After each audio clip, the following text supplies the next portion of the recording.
আমার সোনার বাংলা, আমি তোমায় ভালোবাসি। আচ্ছা, আপনারা অনেকেই একটা স্মার্টফোন কেনার জন্য অপেক্ষা করছেন।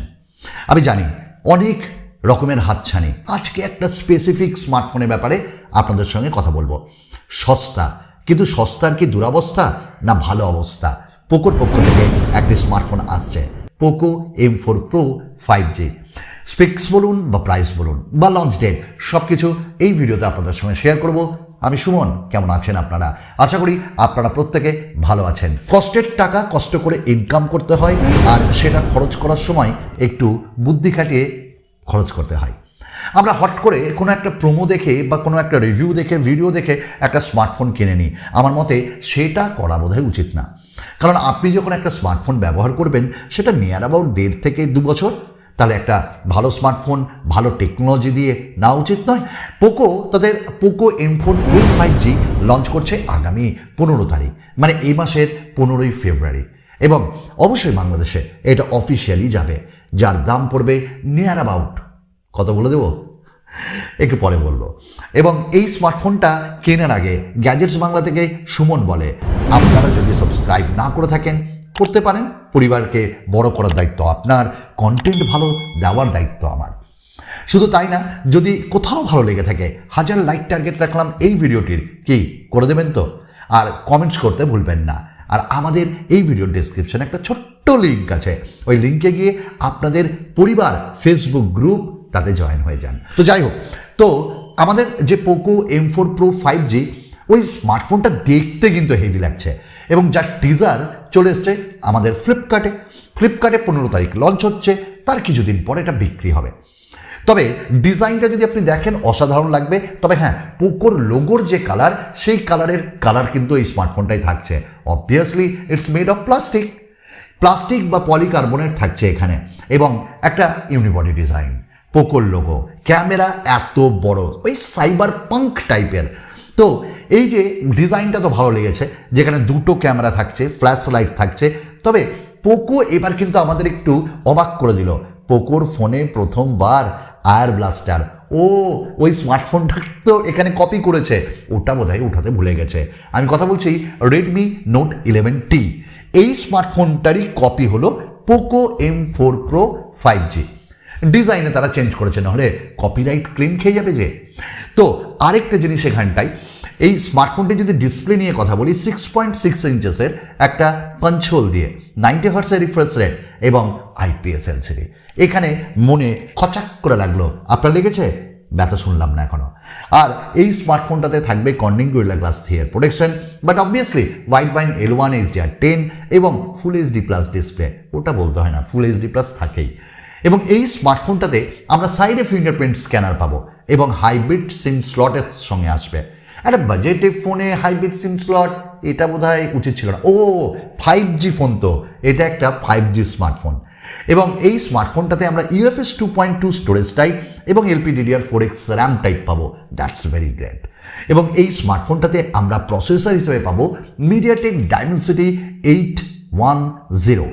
এবং এই প্রসেসরটা সম্পর্কে যদি আমি বলি একটু ডিটেলসে, তাহলে 8105G, এটা কিন্তু 5G প্রসেসর, 6nm টেকনোলজিতে তৈরি, 2.4 GHz-এ এটি ক্লক, মালি G57 MC2 এই জিপিউটা থাকবে।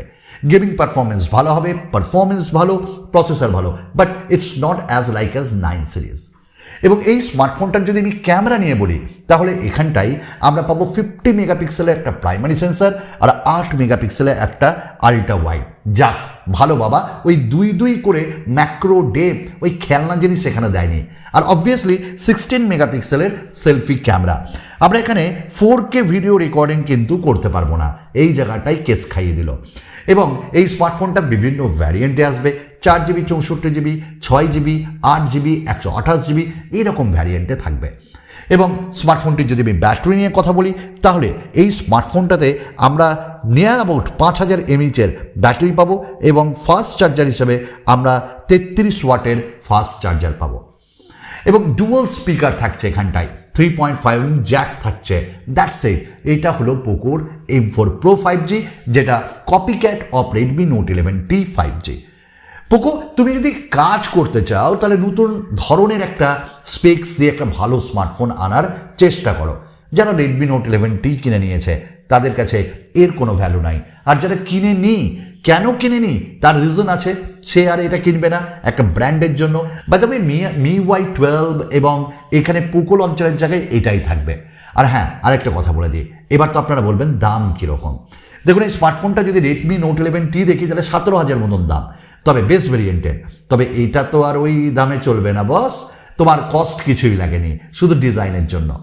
তো এইখানটা একটু কমে বিক্রি হবে, বা আমার মনে হয় ব্যাংক অফারও থাকবে। নিয়ার অ্যাবাউট 16,000 15,000-এর মধ্যে এই স্মার্টফোনটি লঞ্চ করা উচিত বাংলাদেশের ভাই বন্ধুরা, 20 থেকে 22। তো আমি বলবো এই স্মার্টফোনটাকে তোমরা তোমাদের লিস্ট থেকে ডিলিট করো, কারণ এর বদলে পোকো X4 Pro 5G যেটা আসছে ওটা কিন্তু একটা অস্বাভাবিক ফোন হতে চলছে। এবং ওই স্মার্টফোনে তুমি সব কিছু পাবে, অ্যামোলেড পাবে, 120 হার্টজ পাবে, আর কি চাই বলো তো, প্রসেসরও তো ভালো 5G একটি প্রসেসরও পাবে। তো আমার মতে সেই স্মার্টফোনটার দাম নিয়ার অ্যাবাউট 20 থেকে 22 হবে, এবং বাংলাদেশের ভাই বোন বন্ধুরা 26 থেকে 27।